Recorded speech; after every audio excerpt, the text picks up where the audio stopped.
বন্দে মায়া লাগাইছে পিরিতি শিখাইছে, বন্দে মায়া লাগাইছে পিরিতি শিখাইছে, দেওয়ানা বানাইছে, কি জাদু করিয়া বন্দে মায়া লাগাইছে, কি জাদু করিয়া বন্দে মায়া লাগাইছে। ওই কোন হালার পুত্রে? মেয়ে দেখলেই গান গাইতে মন চায়, তাই না? মেয়ের দিকে তাকাতেই আমি পুরাই কলঙ্কিত, থুক্ক, উলঙ্গিত, আরে মানে শিহরিত। কারণ আমার সামনে যেন এটা কোনো মেয়ে না, স্বয়ং আকাশ থেকে নেমে আসা পরী। ওই, আমরা আপনাকে দেখে গান গাইনি, অযথা থাপ্পড় মারলেন কেন? ভাগ্য ভালো শুধু থাপ্পড়টাই মারছি, আর একটা কথা বললে মেরে হাত পা ভেঙে দিব। হাল্লা গো, বাঁচাও, সকাল সকাল এটা কোন মেয়ের পাল্লায় পড়লাম রে বাবা, এই মায়া তো পুরাই আগুনের গোলা। এই সময় মমতাজ আবার একটা গান খুব মনে পড়ে গেল।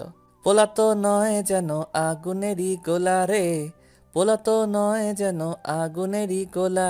মেয়েটাকে দেখার পর মনে হলো মমতা চাপা ভুল করে পোলার কথা বলছে, আসলে ওখানে মাইয়া হবে। তো যাই হোক, চলুন গল্পে যাওয়া যাক। ওই, এমন হ্যাবলার মতো কি দেখছেন? একটা পেতনিকে দেখছি। আসলে মেয়েটা দেখতে অনেক সুন্দর, তবে আমি জানি সুন্দরী মেয়েদের রাগলে আরও সুন্দর লাগে, সেজন্য একটু রাগানোর চেষ্টা করছি। ওই ছ্যামড়া, পেতনি বললে কাকে? চোখের সামনে একটা জীবন্ত পেতনি দাঁড়িয়ে আছে, তাকে ছাড়া আর কাকে বলবো? বলতেই যে দেরি। ও মাগো, মাইয়া দেখি খালি মারে। ওই, আপনার হাত কি তুলারাশি নাকি? কেন তুলা রাশি হবে কেন? তাহলে কি কুত্তারাশি? বলেই দিলাম এক দৌড়, কারণ যে কথা বলছি এবার নিশ্চয়ই একসাথে 3টা থাপ্পড় খাওয়া লাগতো। যে রাগী মেরে বাবা, তবে মাইয়া কিন্তু জোশ, আমার সাথে মানাবে অনেক। এই ফাঁকে ছোট্ট করে পরিচয় দেওয়া যাক, আমি রাকিব, আপনাদের ভদ্র লেখক। আজকে শুক্রবার, মাদ্রাসা বন্ধ, তাই ভাবছিলাম মাঠে গিয়ে একটু আড্ডা দিতে আসি। মাঠে এসে যেইমাত্র একটা গান ধরছি, তারপর কি হলো সেটা তো নিজের কানে থুক্কু চোখে দেখছেন। আপনাদের সাথে কথা বলতে বলতে বাসায় চলে আসছি। বাসার ভিতরে ঢুকে আম্মুকে বললাম, আম্মু খাবার দাও, খুব ক্ষুধা লাগছে। কি খাবি বল? কি কি আছে? জুতার বাড়ি, থাপ্পড়, লাথি, ঘুষি, কোনটা খাবি বল? মানে কি আম্মু, কি বলছো এসব? ঠিকই বলেছি, কতবার বললাম বিয়েটা করে নে, সেটা তো করলিই না। প্রতিদিন মেয়েদের হাতে থাপ্পড় খেয়ে আসিস, তোর লজ্জা করে না? আসলে আম্মুর রাগ হওয়ার যথেষ্ট কারণ আছে, কারণ এর আগে 64টা মেয়েকে প্রপোজ করেছিলাম, সবাই 2টা করে মোট 128টা থাপড় মারছে, আর প্রত্যেকবারই আম্মু আমার গালে মলম লাগিয়ে দিত। অবশ্যই আজকেও দিবে। তো যাই হোক, খাওয়া দাওয়া করে রুমে এসে শুয়ে পড়লাম। অনেকদিন ধরে গপ্প থুক্কু গল্প লেখি না, ভাবলাম আজকে একটা গল্প লিখব। যেই বলা সেই কাজ, সোজা ফেসবুকে লগ ইন করলাম, আর সাথে সাথে টুং টাং টুং মেসেজের শব্দে পুরো ঘর কেঁপে উঠল। অল্প একটুর জন্য ঘরটা শুধু ভেঙে পড়েনি। তো যাই হোক, ইনবক্সে ঢুকেই আমি পুরাই শিহরিত, কারণ ফেসবুকে ফুলের সাথী প্রজাপতি নামে একটা আইডি থেকে কয়েকটা মেসেজ এসেছে। মেসেজ ওপেন করতেই আবার একটা শকড খেলাম, কারণ মেসেজগুলি ছিল এইরকম। হাই আমার সুইট লেখক, আমার কিউটির আব্বু, কেমন আছে সোনা? মেসেজটা পড়ে টানা 1 ঘন্টা মেসেজটার দিকে তাকিয়েছিলাম, কারণ আজ পর্যন্ত সোনা বলা তো দূরের কথা, কেউ লোহা তামা বস্তা পর্যন্ত বলেনি। বাবু, আজকের থাপ্পড়গুলো কেমন লাগলো? মেসেজটা দেখে চমকে উঠলাম, তার মানে এটাই সেই মেয়ে যে আজকে আমাকে থাপ্পড় মারছে। চুপি চুপি তার আইডিতে ঢুকলাম। মেয়েটার নাম হিমু, বাহ অনেক সুন্দর নাম। কেবলমাত্র টাইমলাইন ঘুরে দেখছি, তখনই আবার মেসেজ এলো। ওই বেডা, রিকোয়েস্ট একসেপ্ট করবি নাকি ধরে পিডামু?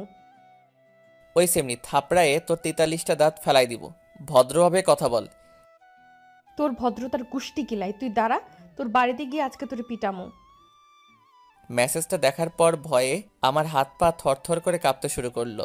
প্রথমে ভাবলাম পুলিশকে খবর দিব, কারণ কিছুদিন আগে ফেসবুকে দেখলাম প্রেমিকার হাতে প্রেমিক খুন। আমার মনের মাঝেও অজানা ভয় কাজ করতে লাগলো। হঠাৎ বাসার কলিং বেলটা বেজে উঠল, মনের মাঝে ভয়টা আরও 2 গুণ বেড়ে গেল। ভয়ে ভয়ে দরজাটা খুললাম, আর খুলেই দেখি বাহিরে আব্বু দাঁড়িয়ে আছে। আমাকে দেখে আব্বু বলে উঠল, দরজা খুলতে এত সময় লাগে কেন রে? জেনে রাখা ভালো, আব্বুর সাথে আমার সম্পর্ক বন্ধুর মতো।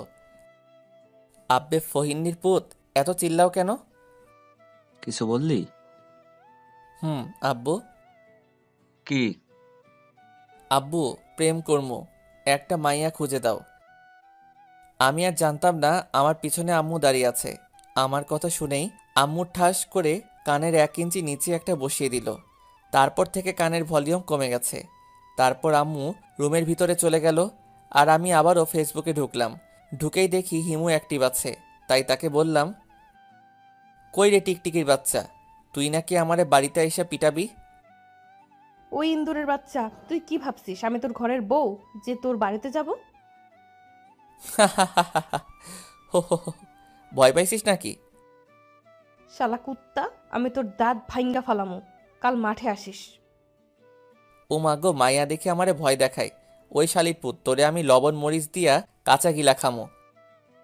তোরে আমি পুরো কাবাব করে খামু। আল্লাহ গো, মাইয়া দেখে আমার চাইতে 1 ডিগ্রি উপরে। আপা, আন্নে ক্যাডা?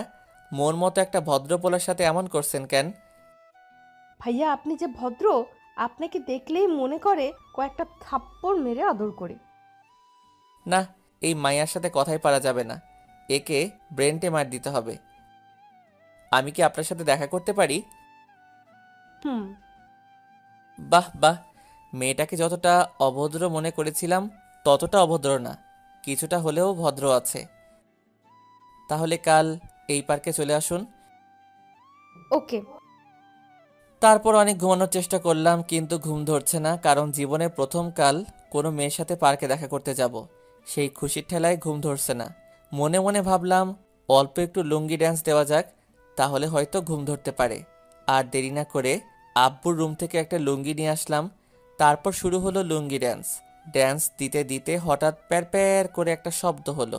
তাকিয়ে দেখি ওমা গো, আব্বুর লুঙ্গি তো ছিঁড়ে একদম প্লাজো হয়ে গেছে। হঠাৎ মাথায় একটা বুদ্ধি আসলো, এই ছিঁড়া লুঙ্গিটা হিমুকে প্লাজো হিসেবে গিফট দিব। যেই বলা সেই কাজ, ঠাস করে লুঙ্গিটা প্যাকেট করে ফেললাম। তারপর লম্বা একটা ঘুম দিলাম। সকালে ঘুম থেকে উঠে ফ্রেশ হয়ে নাস্তা করে দিলাম এক দৌড় পার্কের উদ্দেশ্যে। তো কিছুক্ষণ পরে পার্কে গিয়ে পৌঁছালাম, কিন্তু হিমু এখনো আসেনি। তাই পার্কের একটা বেঞ্চে বসে আছি। হঠাৎ একটা ফকির আসলো, তারপর বলল, 10টা টাকা দেন গো বাবা, 10টা টাকা দেন। ফকিরের কথা শুনে তো আমি পুরাই টাসকে খেয়ে গেলাম, কারণ অন্য ফকিরা তো 2 টাকা চাওয়ার সাহস পায় না, আর এই হালার পুত 10 টাকা চায়। 10 টাকা দিয়ে কি করবে? গার্লফ্রেন্ডের ফুচকা খাওয়ামু। আল্লাহ গো, উঠায় নাও না কেন? সামান্য একটা ফকিরেরও জিএফ আছে, আর আমি একজন লেখক হয়ে কার বাল ফালাইলাম। ভাই, তোর কাছে যদি এক্সট্রা আর কোনো গার্লফ্রেন্ড থাকে তাহলে আমাকে একটা ভিক্ষা দিস। সরি ভাই, কাল বললে হতো, আজ আর হবে না। কেন? কাল 2টার সাথে ব্রেকআপ হয়ে গেছে, একটার অন্য জায়গায় বিয়ে হয়ে গেছে, তাই। তারপর আর কিছু মনে নাই। ঠাস করে মাটিতে পড়ে ফাটাস করে বেহুশ হয়ে গেছি। জ্ঞান ফেরার পর তাকিয়ে দেখি হিমু আমার দিকে অগ্নি দৃষ্টিতে তাকিয়ে আছে। আমি কিছু বলার আগেই ঠাস করে একটা থাপ্পড় বসিয়ে দিল। তখন আমার জ্ঞান ছিল, কিন্তু হিমু যখন বলল, ওই শালা লুচ্চার ঘরের লুচ্চা, তুই নাকি পার্কে একটি মেয়ের লাভ লেটার দিছিস? তোমাকে কে বলল? ওই ফকিরটা বলেছে। আর এটাও বলেছে তোমাকে নাকি ওই মেয়ের বয়ফ্রেন্ড পিটায় বেহুশ করছে। এইটা শোনার পর বাকি সব ইতিহাস হয়ে গেছে, মানে আর কিছু মনে নাই। আবারও বেহুশ হয়ে গেছি। তারপর যখন জ্ঞান ফিরল তাকিয়ে দেখি আমি আমার রুমের ভিতরে শুয়ে আছি, আর আমার পাশে আম্মু আর আব্বু বসে আছে। আমাকে কোনো কথা বলার চান্স না দিয়ে আম্মু, চল কোথায়? তোকে বিয়ে করাতে। কার সাথে? কাজের বেটি জরিনার সাথে। আল্লাহ গো, মুই এখন কিতা করতাম? শেষে কিনা কাজের বেডিরে বিয়া করতে হইবে? পাঠক পাঠিকা আপনারা বলেন, এটা কি মানায়? আম্মু, আমি বিয়া করতাম না। আমি এই বিয়ে মানি না, মানবো না। তুই বিয়ে করবি না, তোর বাপ বিয়ে করবে। তুমি আমার 10টা না 5টা না একটা মাত্র বউ। তুমি যখন বলেছো তাহলে আমি দ্বিতীয় বিয়ে করতে রাজি। আব্বুর কথা শুনে তো আম্মু পুরাই রেগে আগুন। পরিস্থিতি ভালো মনে হচ্ছে না।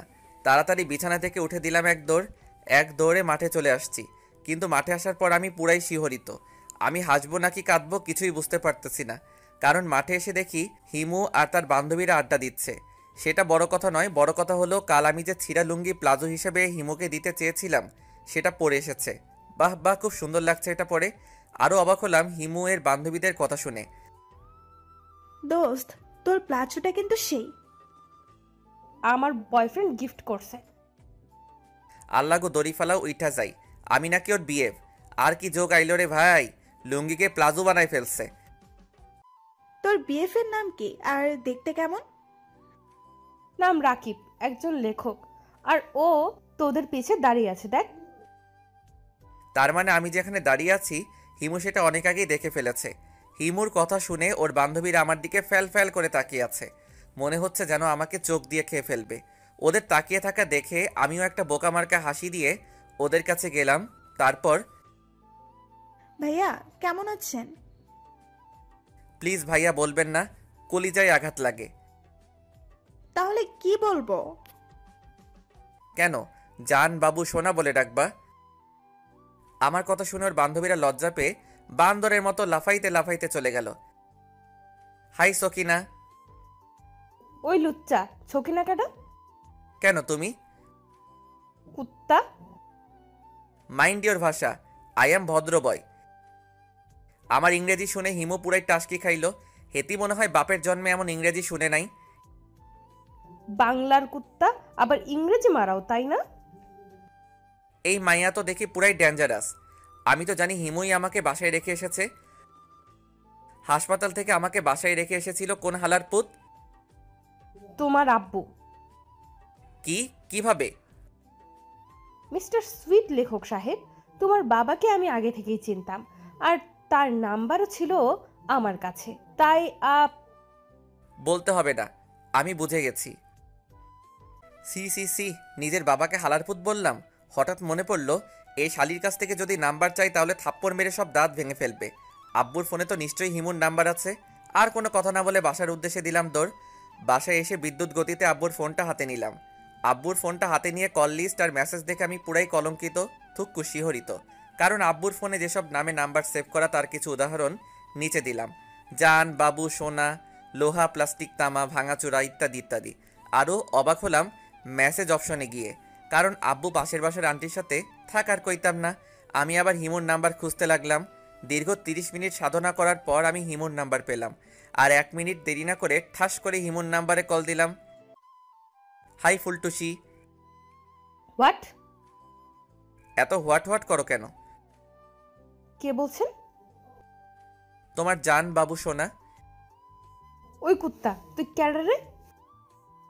ওই ইন্দোরের বাচ্চা, আমি তোর বিএফ। আমার কোনো বিএফ নাই। কে তুই? ওই শালি, তোর যদি বিএফ না থাকে তাহলে আমি কেডা? শালা লুচ্চা, তুই একটা রোহিঙ্গা। সি সি সি, এত বড় অপমান! আমিও কম কিসে? তুই বান্দরনি, কুত্তি, তেলাপোকা। টুট টুট টুট। যা বাবা, কলটাই কেটে দিল। আমি আবারও কল দিলাম। কল দেওয়ার সাথে সাথে ওপাশ থেকে একজন খুব সুন্দর করে বলল, আপনার ডায়ালকৃত নাম্বারটি এই মুহূর্তে ব্যস্ত আছে, দয়া করে আবার চেষ্টা করুন, ধন্যবাদ। আমার আর বুঝতে বাকি রইল না যে আমার নাম্বারটা এতক্ষণে হোয়াইট লিস্ট, থুক্কু, ব্ল্যাক লিস্টে চলে গেছে। কি আর করার, খাওয়া দাওয়া করে বন্ধুদের সাথে আড্ডা দিতে চলে গেলাম। তো অনেকক্ষণ আড্ডা দিতে দিতে হঠাৎ দেখি হিমু মার্কেটের ভিতর থেকে বের হচ্ছে। মনে মনে ভাবলাম, শালির ঘরের শালি, আমারে ব্ল্যাক লিস্টে রাখছো, আজ তোমারে মজা দেখাবো। আর এক মুহূর্ত দেরি না করে সোজা হিমুর পিছনে পিছনে গেলাম। তারপর রাস্তার ধারে হিমুর সামনে হাঁটু গেড়ে বসে, আই লাভ ইউ সকিনা। থাপড়ায় তোর 32টা রাত ফালায় দেবো, শয়তান একটা। আমিও আমিও মানে? আমিও থাপড়ায় তোর 32টা দাঁত ফালাই দিব। ওই, তোর সমস্যাটা কি বলতো? তোরে একটা কিস দিমো। হোয়াট? আর এক মুহূর্ত দেরি না করে তার ঠোঁটে আমার একজোড়া ঠোঁট লাগিয়ে দিলাম। প্রায় 5 মিনিট ধরে একটা কিস দিলাম, দিয়েই দিলাম এক দৌড়। কারণ যে রাগী মেয়ে কখন কি করে না করে, তার উপর আবার কিস দিছি। ভাবতেই খুশি খুশি লাগতেছে। তো যাই হোক, আপনাদের সাথে কথা বলতে বলতে বাসায় চলে আসছি। বাসায় ঢুকে আম্মুকে বললাম, আম্মু খেতে দাও। কি খাবি বল? যেটা আছে সেটাই দাও তো, খুব ক্ষুধা লাগছে। লাল লিপস্টিক, কালো লিপস্টিক, পিঙ্ক কালারের লিপস্টিক, কোনটা খাবি বল? তুমি মোর লগে ইয়ার্কি মারো?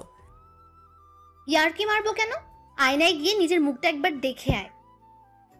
আমি বীরের মতো আয়নার সামনে বুক ফুলিয়ে গেলাম, আর গিয়েই তো আমি পুরাই টাসকি খেলাম।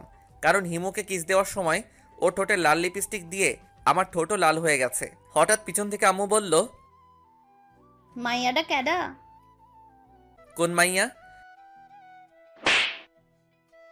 ওই কোন হালার পুত মারল রে? পিছনে তাকিয়ে দেখে আব্বু দাঁড়িয়ে আছে। তার মানে থাপ্পড়টাও আব্বুই দিছি। মারলা কেন?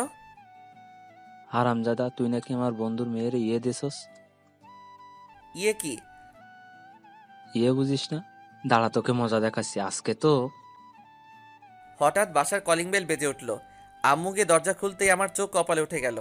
কারণ যে এসেছে সে আর কেউ না, ওই ডাইনি মেয়েটা মানে হিমু। হিমু ভিতরে এসে আম্মুকে বলল, আন্টি, তোমাদের বাসায় চোর পিটানোর লাঠিটা কই? কি লাঠি দিয়া কিতা করবা?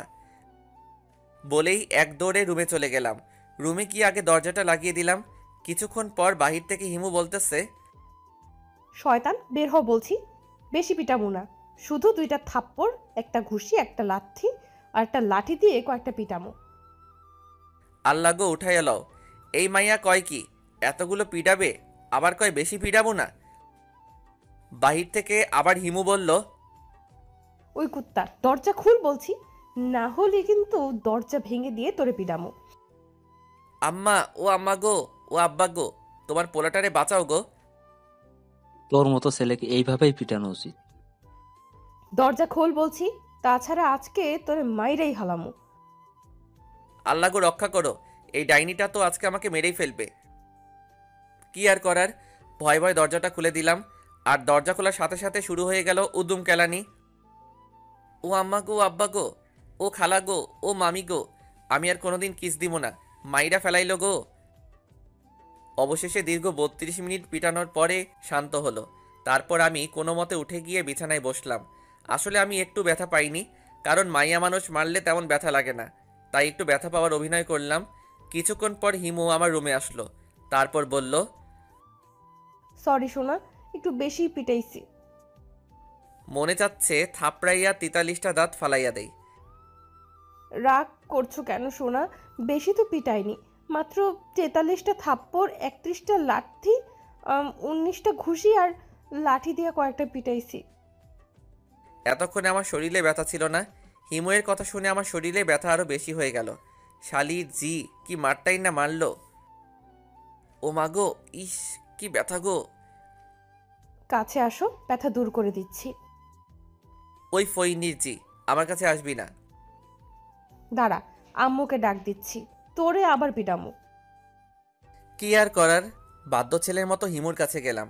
শালা আজকে কার মুখ দেখে যে ঘুম থেকে উঠেছিলাম আল্লাহই জানে। হিমুর কাছে যেতেই আমাকে অবাক করে দিয়ে হিমু, ব্যথা কমেছে? না, আরও একটা দিলে কমবে। এবার মনে হয় আরেকটা কিস পাবো, কিন্তু শালা লুচ্চার ঘরের লুচ্চা, একটা দিয়ে পেট ভরে না। বলেই ভেংচি কেটে চলে গেল।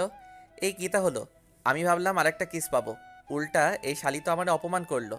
মনে মনে সিদ্ধান্ত নিয়ে নিলাম, আজকে রাতে তো হিমু আমাদের বাসাতে থাকবে, আজকে সারা রাত ওকে পিটাবো। তো দেখতে দেখতে রাত হয়ে গেল। খাওয়া দাওয়া করে সবাই যার যার রুমে চলে গেল। বলে রাখা ভালো, আমাদের রুম 5টা, একটাতে আমি থাকি, আরেকটাতে আম্মু আব্বু থাকে, আরেকটাতে ছোট্ট ভাই থাকে। আমিও আমার প্ল্যান মতো কাজ শুরু করে দিলাম। তখন রাত 2টা। আমি আমার রুম থেকে লাঠি নিয়ে, যেটা দিয়ে আমারে পিটাইছে, হিমুর রুমের দিকে গেলাম। গিয়ে দেখি শালি কম্বলের মধ্যে ঢুকে গেছে। আর এক মুহূর্ত দেরি না করে এক লাফে খাটের উপর উঠে শুরু করে দিলাম উদুম কেলানি।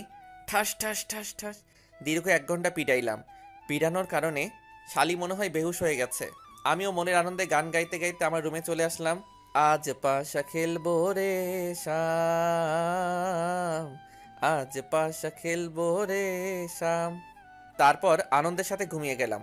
সকালে ঘুম ভাঙলো আম্মুর চিল্লানিতে। এত সকাল সকাল চিল্লাও কেন? কাল রাতে বাসায় ডাকাত এসেছিল। আমি মনে মনে ভাবলাম, যাক বাবা, হিমুকে পিটানোটা তাহলে সার্থক হয়েছে। হঠাৎ চোখে পড়ল আমার ছোট ভাইয়ের উপরে। তাকিয়ে দেখি তার গালগুলো আলুর মতো হয়ে গেছে, চোখ দুটো ফুটবলের মতো হয়ে গেছে। তোর এমন অবস্থা কেন?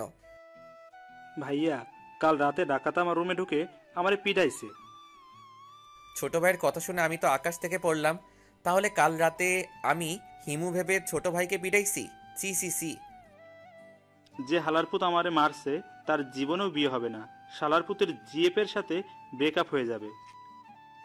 এমন কথা বলে না ছোট ভাই। আমি ঠিকই বলেছে, আমার ছেলেকে যে মারছে আল্লাহ তার হাত ভেঙে দাও। আল্লাহ গো, উঠায় নাও না কেন? মুই আর এই দেশে থাকবো না।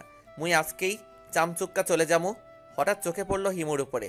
শালি 43টা দাঁত বের করে মিটি মিটি হাসতেছে। আমি ওকে ইশারা করলাম আমার রুমে আসার জন্য, আর আমিও আমার রুমে চলে গেলাম। কিছুক্ষণ পর হিমু আমার রুমে আসলো। আমাকে কোনো কথা বলার চান্স না দিয়ে হিমু বলল, কি খবর মিস্টার সুইট কিউট কমেডিয়ান লেখক সাহেব? আমাকে পিটানোর প্ল্যান করছিলেন তাই না? শালির জি, তোর জন্য আমি আমার ছোট ভাইরে পিটাইছি। তোরে আজ আমি খাইয়া ফেলামু। মাইন্ড ইওর ভাষা। তুই আমাকে খাবি মানে? আমি কি আলু বেগুন পটল নাকি? এইভাবে তর্ক করতে করতে একসময় আমাদের মাঝে তুমুল হারে মারামারি লেগে গেল। আমি হিমুর চুলের মুঠি ধরে ঠুস ঠাস করে কয়েকটা লাগিয়ে দিচ্ছি, আর হিমু আমার চুল ধরে আমারে থাপ্পড় দিচ্ছে। অবশেষে দীর্ঘ 30 মিনিট ধরে আমরা মারামারি করলাম। আমাদের মারামারিতে বেশ কয়েকজন শহীদ হয়ে গেছে। তারা হলো বীরশ্রেষ্ঠ কোলবালিশ, কয়েকটা বালিশ, গ্লাস, আয়না ইত্যাদি ইত্যাদি। বর্তমানে আমরা দুইজন রেস্ট নিচ্ছি। হঠাৎ হিমু বলল, আমি তোকে ভালোবাসি রে। হিমুর মুখে এমন কথা শুনে আমি ভ্যাবাচাকা খেয়ে গেলাম। আমিও এই কয়েকদিনে হিমুকে ভালোবেসে ফেলেছি, কিন্তু প্রকাশ করিনি। তো আমি কি করব? প্লিজ ইয়ার কি করিস না, আমি সিরিয়াসলি বলছি। তো আমি কি করব? মানে তুই কি আমাকে সত্যিই ভালোবাসিস না? না। আমার কথা শুনে হিমু কাঁদতে কাঁদতে চলে যেতে ধরল। তখনই আমি ওর হাতটা ধরে ওকে বুকে টেনে নিলাম। তারপর আলতো করে ওর কপালে একটা ভালোবাসার পরশ এঁকে দিলাম। শয়তান কুত্তা বিলাই, আমাকে কষ্ট দিয়ে খুব শান্তি পাও তাই না? ওই কুত্তি, কান্না বন্ধ কর। আমার শার্ট ভিজে গেল তো। যাক, তাতে তোর সমস্যা কি? বলেই আমাকে ধাক্কা দিয়ে বিছানায় ফেলে দিল। তারপর আমার বুকের উপর উঠে বসে আমাকে বলল, আমাকে এখন ভালোবাসোস? মানে? মানে হলো আমাকে এখনই ভালোবাসতে হবে। কিন্তু কিভাবে ভালোবাসবো? কুচি খোকা, হিসাব বোঝো না? দুধু খাও। ফেসবুকে তো ভালোই রোমান্টিক গল্প লেখো। তোমার গল্প পড়ে অনেক মেয়েই তোর প্রেমে হাবুডুবু খায়, আর এখন বলছিস কিচ্ছু জানি না। কিন্তু আমি তো... বিছানার উপরে একটা ফল কাটার ছুরি পড়েছিল, ওটা আমার গলায় ধরে, ভালোবাসা দিবি কিনা বল। ও আম্মা গো, ও আব্বা গো। বাচ্চা ছেলের মতো এমন সারাক্ষণ আম্মা আম্মা করিস কেন? আমি কিন্তু এখন কাঁদবো। আর একবার চিল্লালে বাবা হওয়ার ক্ষমতা চিরতরে বন্ধ করে দেব। আহ, বলে কি এই মাইয়া? তবা আস্তাগফিরুল্লাহ, নাউজুবিল্লাহ, কয় কি তা? এমন ভাব করছিস যেন ভাজা মাছটা উল্টে খেতে জানিস না। ওই সেমরি, ভাজা মাছ উল্টে খায় না, হাত দিয়ে তুলে মুখ দিয়ে খায়। এত কিছু বুঝোস কেন? আমি কিছু বলতে যাব তার আগে হিমু তার রসগোল্লার মতো ঠোঁট দুটো আমার ঠোঁটের সাথে লাগিয়ে দিল। আহা কি আনন্দ! ঠিক তখনই ঘটল আরেক অঘটন। উম, উম, উম। আসলে দুইজনের ঠোঁট এক হওয়ার কারণে কথা বলতে পারছি না। ঠিক তখনই পেটের মধ্যে জমে থাকা 3 দিনের গ্যাস শব্দ করে বেরিয়ে আসলো, ঠাস ঠুস ফুস ফাস। পাদের বিকট আওয়াজে হিমু ঘরের ভিতর থেকে ঠাস করে গিয়ে বাহিরে পড়ল। কিছুক্ষণ পর মনে হলো কোন হালারপুত জানি আমার রুমের মধ্যে টয়লেট করে দিছে। কি বাজে গন্ধ! পরে রহস্য উদ্ঘাটন করে জানতে পারলাম এটা আমার গ্যাসের গন্ধ। এক দৌড়ে ওয়াশরুমে চলে গেলাম। দীর্ঘ 32 মিনিট পর ওয়াশরুম থেকে বের হলাম, আর আমি বাহিরে এসে পুরাই শিহরিত। কারণ বাহিরে এসে দেখি হিমু আর ছোট ভাই বেহুশ হয়ে পড়ে আছে, আর আম্মু লাঠি হাতে অগ্নি দৃষ্টিতে আমার দিকে তাকিয়ে আছে। আমি ভাবলাম এবার হয়তো অ্যাকশন চালু হয়ে যাবে, কিন্তু আমাকে অবাক করে দিয়ে আম্মু বলল, কি বাজে খাবার খেয়েছিলি? কুত্তার রোস্ট, মুরগির দুধ আর টিকটিকি ডিম দিয়ে পায়েস, ইঁদুরের হালুয়া, তেলাপোকার সালাদ, গাঞ্জা ভর্তা, ইয়াবার ছুপ, মোলার জুস, করলার শরবত। হঠাৎ ঠাস করে একটা শব্দ হলো। তাকিয়ে দেখি আম্মু বেহুশ হয়ে গেছে। মুই এখন কিতা করতাম? হঠাৎ মাথায় একটা আইডিয়া এলো। আমার মাথায় আবার কুত্তা রাশি আইডিয়া থাকে সব সময়। বাথরুমে গিয়ে এক বালতি পানির সাথে লাল রং মিশ্রণ করলাম। তারপর ওগুলো নিয়ে ওদের গায়ের উপর ঢেলে দিলাম। কিছুক্ষণ পর হিমুর জ্ঞান ফিরল, আর জ্ঞান ফেরার পরপরেই আমি গান ধরলাম, ফাইটটা গেছে, ফাইটটা গেছে, তোর মাথা ফাইটটা গেছে। হঠাৎ কে যেন পিছন থেকে ঠাস করে কানের নিচে একটা থাপ্পড় দিল। থাপ্পড় দেওয়ার কারণে আমার কানের ভলিউম কমে গেছে। অনেক আগ্রহ নিয়ে পিছনে তাকিয়ে দেখি আব্বাই মারছে, আর এতক্ষণে সবার জ্ঞান ফিরছে। কি আব্বা, মোড়ে মারলা কেন? ও মাগো, এবার দেখি পিছন থেকে মারে। তাকিয়ে দেখি হিমু মারছে। ওই শালির জি, ফইনির ঘরের ফইন্নি, মারলি কেন? বলতেই যে দেরি, এবার আম্মু ঠাস ঠাস করে দুই গালে দুইটা বসিয়ে দিল। সাথে সাথে আমি ভাদাইম্মা স্টাইলে ডাক দিলাম, আম্মা, ও আম্মা গো, আম্মা, ও আব্বা গো। আমার এমন ভাদাইমা মার্কা ডাক শুনে ছোট ভাই পাশের রুম থেকে একটা লাঠি নিয়ে আইসা আম্মুরে দিছে আর বলছে, আম্মা এইটা লও, পিডাইয়া হাড্ডি ভেঙে দাও। হালার পুত, আমি তোর বড় ভাই। পাশ থেকে হিমু বলে উঠল, লাঠিটা আমারে দাও, আজকে ওরে মাইরা আমি ইতিহাস তৈরি করবো। কি আর করার, লুঙ্গি খুলে মাথায় নিয়ে দিলাম এক দৌড়। দৌড়াতে দৌড়াতে হারামি বন্ধুদের কাছে চলে আসছি। আমাকে এভাবে দৌড়াতে দেখে বন্ধুরা বলে উঠল, এভাবে পাগলা কুত্তার মতন দৌড়াচ্ছিস কেন? আব্বে হালায়, একটা কুত্তায় ধাওয়া করছে। আসল কথা জানলে অপমান করতে করতে মাইরা ফেলাইব। ওহ, তা তোর গালেও কি কুত্তায় থাপড়াইছে? না না, এটা থাপ্পড় না, ওটা তো কুত্তা আদর করে চুমু দিছে। বলেই সবাই একসাথে মিলে একটা ভিলেন মার্কা হাসি দিল। ওদের সাথে তাল মিলিয়ে আমিও একটা আবুল মার্কা হাসি দিলাম। মাঝে মাঝে আমার সন্দেহ হয়, এরা আমার বন্ধু নাকি শত্রু। তো আড্ডা দিয়ে সবাই মিলে একটা মার্কেটে ঢুকলাম আমার বন্ধুর জিএফের জন্য শাড়ি কিনতে। কিন্তু শালা হালার পুতেরা আসছে প্যান্ট শার্ট পরে, আর আমি আসছি একটা লুঙ্গি আর গেঞ্জি পরে, তাও আবার লুঙ্গির 3 জায়গায় জোড়াতালি দেওয়া। তো যাই হোক, শাড়ি কিনে যখন বের হতে যাব তখনই দেখি হিমুও মার্কেটের মধ্যে ঢুকছে। আমি ওকে না দেখার ভান করে যাচ্ছি। হঠাৎ অনুভব করলাম কোন হালারপুত জানি আমার গেঞ্জি ধরে টানতে টানতে ভিতরে নিয়ে যাচ্ছে। তাকিয়ে দেখি সেটা আর কেউ না, ওই ডাইনিটা। কি হলো, এভাবে গেঞ্জি ধরে টানছো কেন? শালা লুচ্চা, জিএফ এর জন্য শাড়ি কিনতে আসছিস তাই না? এটা হাস্যকর। মানে? কিছু না। তারপর আমাকে টানতে টানতে মার্কেটের মধ্যে নিয়ে গেল, আর হারামি বন্ধুগুলো যাওয়ার সময় বলে গেল আমি নাকি অন্য মেয়ের সাথে চ্যাটিং করি। তো যাই হোক, দেখতে দেখতে একটা শাড়ির দোকানে বসলাম। মামা ওই শাড়িটা দেখান তো। এটা? না না, ওইটা। এই নিন। এটা দেখ তো কেমন লাগছে। কাজের বেটি জরিনার মতো। তোরে কি এখন এখানে পিটানো লাগবে? দেখ তো আমাকে কেমন লাগছে।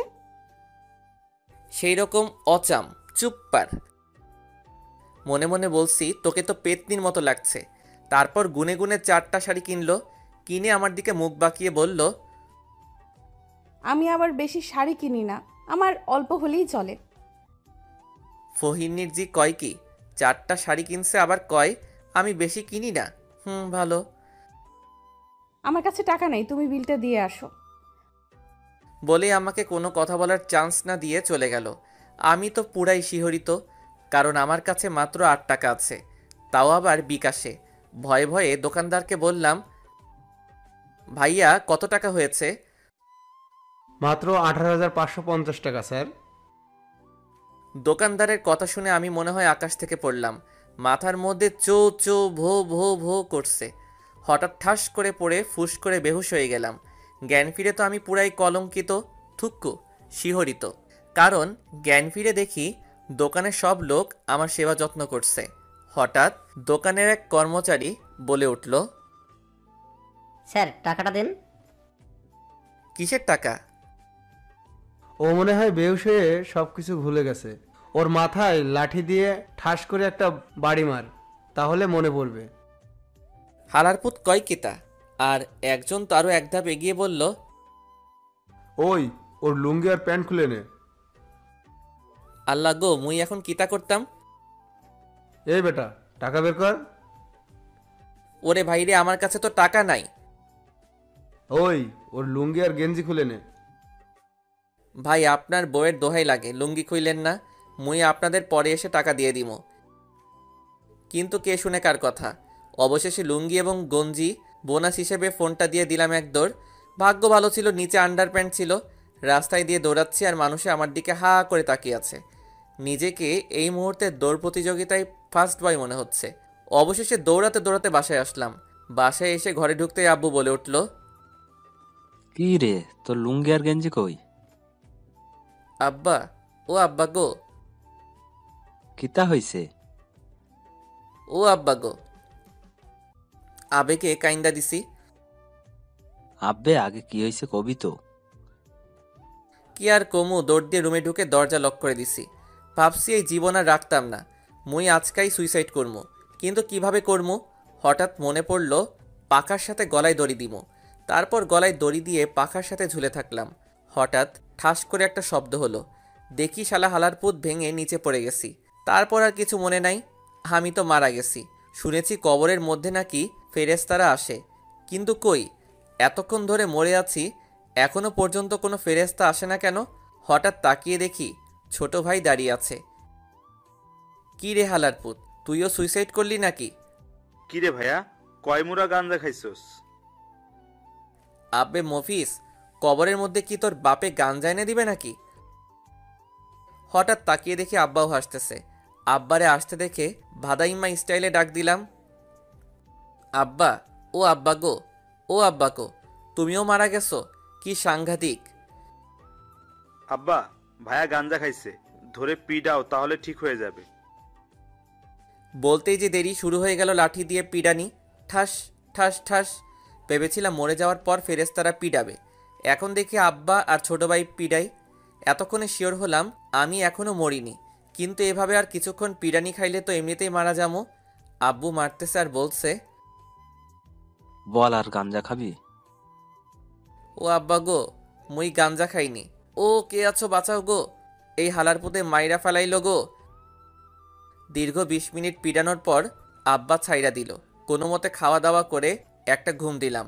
স্বপ্নে দেখি আমি হিমুরে পিড়াইতেছি, আর হিমু আব্বা গো, মা গো বলে চিল্লাচ্ছে। হঠাৎ লুঙ্গি টানাটানির কারণে ঘুমটা ভেঙে গেল। তাকিয়ে দেখি হিমু আমার লুঙ্গি ধরে টানছে। ওই শালিরচি, আমার লুঙ্গি ধরে টানিস কেন? আর একটা কথা বলে লুঙ্গি খুললা নিমু। আল্লাহ গো, এই মাইয়া কয় কি? হঠাৎ তাকিয়ে দেখি আমার পরনে লুঙ্গি নাই। তার মানে এই শালিরজি আমার লুঙ্গি খাইয়া নিল। মন মেজাজ প্রচুর গরম হয়ে গেল। কোনো মতে বিছানা থেকে উঠে হিমুকে পিডানো শুরু করলাম। ওর চুলের মুঠি ধরে ওয়াশরুমে নিয়ে গেলাম। তারপর বাথরুমের বাথটাবে কিছুক্ষণ চুবালাম। এভাবে আরও অনেকক্ষণ পিডালাম। একসময় দেখি এতক্ষণ পিডানোর কারণে হিমু বেহুশ হয়ে গেছে। আমি তো ভাবছি হিমু মারা গেছে। আল্লাহ গো, এখন কিটা করবো? মনে হলো আরেকবার পানির মধ্যে চুবাই। বলতেই যা দেরি, চুলের মুঠি ধরে আবার পানির মধ্যে চুবালাম। আর তখন হিম্মু চিল্লাই উঠল, ও মা গো, বাবা গো, ও আল্লাহ গো। বলতেই যা দেরি, এক লাথি দিয়ে বাথটাবের মধ্যে ফেলে দিলাম। তারপর শালিরজি ভিতর থেকে বানরের মতো লাফাচ্ছে আর চিল্লাচ্ছে। আর আমি রুমে এসে একটা ডিজে গান দিয়ে চামচিকা অ্যান্ড ইঁদুরের মতো কিছুক্ষণ ড্যান্স দিলাম। নিজেকে এখন হালকা মনে হচ্ছে। অবশেষে আমিও প্রতিশোধ নিতে পারলাম। পরে মনে হলো, হায় আল্লাহ, শালি যদি মরে যায় তাহলে তো আমি পুরাই শেষ। তাড়াতাড়ি করে বাথরুমে গেলাম। আর গিয়ে তো আমি পুরাই শিহরিত, কারণ বাথরুমে গিয়ে দেখি হিমু লাঠি নিয়ে দাঁড়িয়ে আছে। ওই ফহিন্নি, লাঠি নিয়ে দাঁড়িয়ে আছিস কেন? এটা তোর হাড্ডি ভাঙার জন্য। হায় আল্লাহ, এর দেখি পুরাই মাথা গেছে। এখন মই কিতা করতাম? আরে বইনার হবে না, ছেড়ে দে আমায়। অবশেষে অনেক বোঝানোর পর যখন শুনলো না, তখন ঠাস করে কানের নিচে কয়েকটা বসিয়ে দিলাম। ওই, তুই আমারে মারলি কেন? আমি তো তোরে মারি নাই, আমি তো তোরে আদর করছি। দাঁড়া, তোকে দেখাচ্ছি মজা। হঠাৎ পিছন থেকে মা বলে উঠল, দেখা দেখি পরে হবে। তোদের প্রতিদিনের এই ঝামেলা আর সহ্য হয় না। তোদের আজকেই বিয়া দিয়া দিমু। আল্লাহ গো, কয় কি? এই মেয়েরে বিয়ে করলে তো জীবনটা পুরাই তেজপাতা হয়ে যাবে। না, মুই এই বিয়া জীবনেও করতাম না। হঠাৎ পিছন থেকে বাবা বলে উঠল, এতদিন অনেক কথা শুনছি, আর নয়, আজকেই তোরে বিয়া দিয়ে দিমু। আব্বুর কথা শেষ না হতেই হিমু মাথায় কাপড় দিয়ে আব্বু আর আম্মুকে সালাম করে দোয়া নেওয়া শুরু করে দিল। কি ফাজিল মেরে বাবা, উপরে ফিটফাট আর নিচে থাক আর কইতাম না। অবশেষে শিশু নির্যাতনের শিকার হয়ে আমার আর হিমুর বিয়েটা হয়ে গেল। বর্তমানে দাঁড়িয়ে আছি বাসর ঘরের সামনে। বন্ধুরা আমাকে বিড়াল মারার টিপস দিচ্ছে। অবশেষে বন্ধুদের টিপস দেওয়া শেষ হলো। আমি বুঝতে পারছি না, সারা বাড়িতে একটা বিড়ালও নাই, আর সবাই আমাকে বিড়াল মারতে বলছে। এখন আমি এই বিড়ালটা কই পাই? আপনাদের সাথে কথা বলতে বলতে বাসর ঘরে ঢুকে গেছি, আর বাসর ঘরে ঢুকতেই হিমু এসে আমার পা ধরে সালাম করলো। যাক বাবা, যতটা খারাপ ভেবেছিলাম ততটা খারাপ না, কিছুটা ভালো আছে। বেঁচে থাকো মা, থুক্কু বউ। তোমার জায়গায় তো আমার পায়ে না, আমার খাটে, থুক্কু বুকে।